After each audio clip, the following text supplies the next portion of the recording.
Hello everyone, আজকে আমি viral Peshawari beef রান্না করেছি। অনেকদিন থেকেই দেখছিলাম, তো ভাবলাম যে আজকে রান্না করে ফেলি। পেশোয়ারি বিফটা খুবই ইজি বাংলাদেশের বিফের তুলনায়। এখানে সবগুলো আইটেমই হচ্ছে আস্ত দেওয়া হয়, আদা, রসুন, পেঁয়াজ, গরম মশলা, টমেটো, আলু, কাঁচামরিচ, কোনো কিছুই পেস্ট করতে হবে না। এগুলো সব আস্তে আস্তে দিয়ে বসিয়ে দিলেই হয়ে যায়। তো আমার কাছে তো রান্নাটা বেশ ইজিই লাগলো। আজকেই ফার্স্ট রান্না করেছি অ্যান্ড খেতে খুবই মজা হয়েছে। তো এইখানে ফার্স্টে বিফ 2 কেজি নিয়ে নিয়েছি।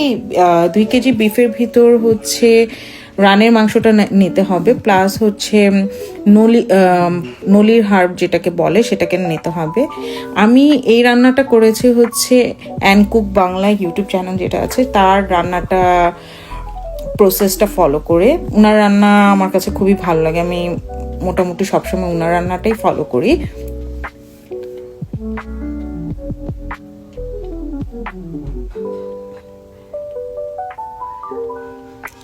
একদম ফার্স্টে প্যানে ঘি নিয়ে নিতে হবে। আমি পুরো রান্নাটাই ঘি দিয়ে করেছি, 1 কাপ ঘিতে। তারপর হচ্ছে আদা কুচি করে এটাকে হচ্ছে গন্ধ আসা পর্যন্ত, যে অ্যারোমা একটা ছড়ায় না, সেটা আসা পর্যন্ত ভাজতে হবে। অ্যারোমা চলে আসার পর আমরা হচ্ছে এখানে ফুল বিফটা দিয়ে দিব। অ্যান্ড এই বিফটা ততক্ষণই এখানে থাকবে। আমি হাই হিটেই পুরোটা ভেজেছি, যে বিফের কালারটা চেঞ্জ হয়ে যায় অ্যান্ড বিফ থেকেও একটা সুন্দর একটা স্মেল বের হওয়া শুরু করে। সেই টাইম পর্যন্ত পুরো বিফটা ভাজতে হবে।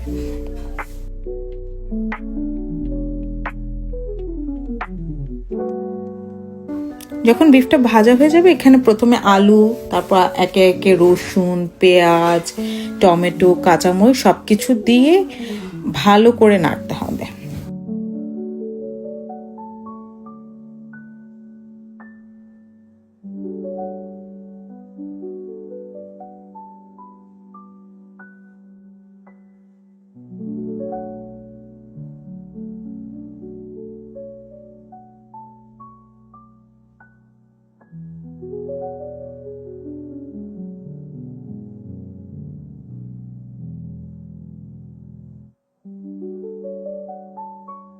আমি পুরো রান্নাটাই দেখানোর চেষ্টা করছি, যেন আইডিয়া দিতে পারি যে রান্নাটা করতে কেমন টাইম লাগবে।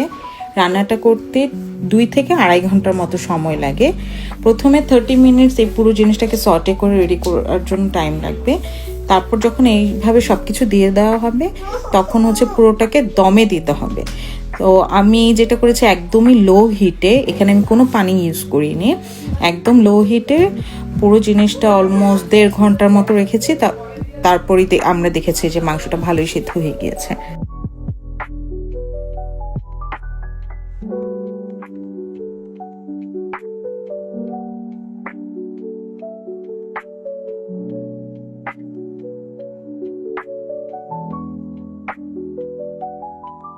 এখন ফয়েল পেপার দিয়ে পুরোটা, আমরা যেভাবে কাচ্চিতে কভার করে দিই, ঠিক একইভাবে এখানে পুরোটা কভার করে দিয়েছি, যেন কোনো বাষ্প না বের হয়। কারণ এটা হচ্ছে পুরোটা যে স্লো কুক করে রান্না করে। আরও ভালো হতো যদি আমরা সারা রাত ধরে রান্না করতে পারতাম, বাট আমাদের হাতে যেহেতু সময় কম ছিল, তো আমরা এই প্রসেসটাতে গিয়েছি।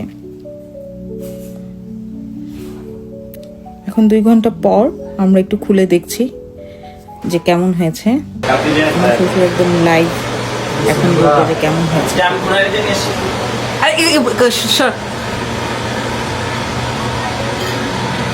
বলেছে এটা প্রথম রিভিউ বলছে, হ্যাঁ সেকেন্ড রিভিউ কামড়ে কামড়ে রিভিউ। টেস্ট কেমন হচ্ছে এটা বলো।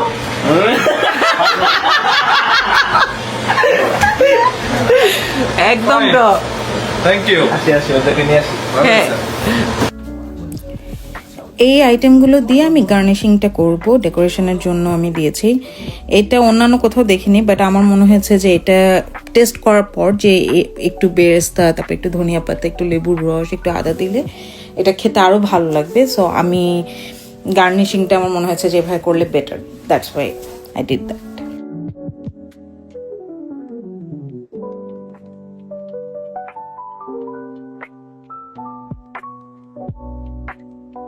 এই খাবারটা সবচেয়ে বেস্ট জিনিস হচ্ছে খুবই মাইল্ড, সো বাচ্চা থেকে শুরু করে বড়রা সবাই খেতে পারবে। I hope you like it. Thank you for watching.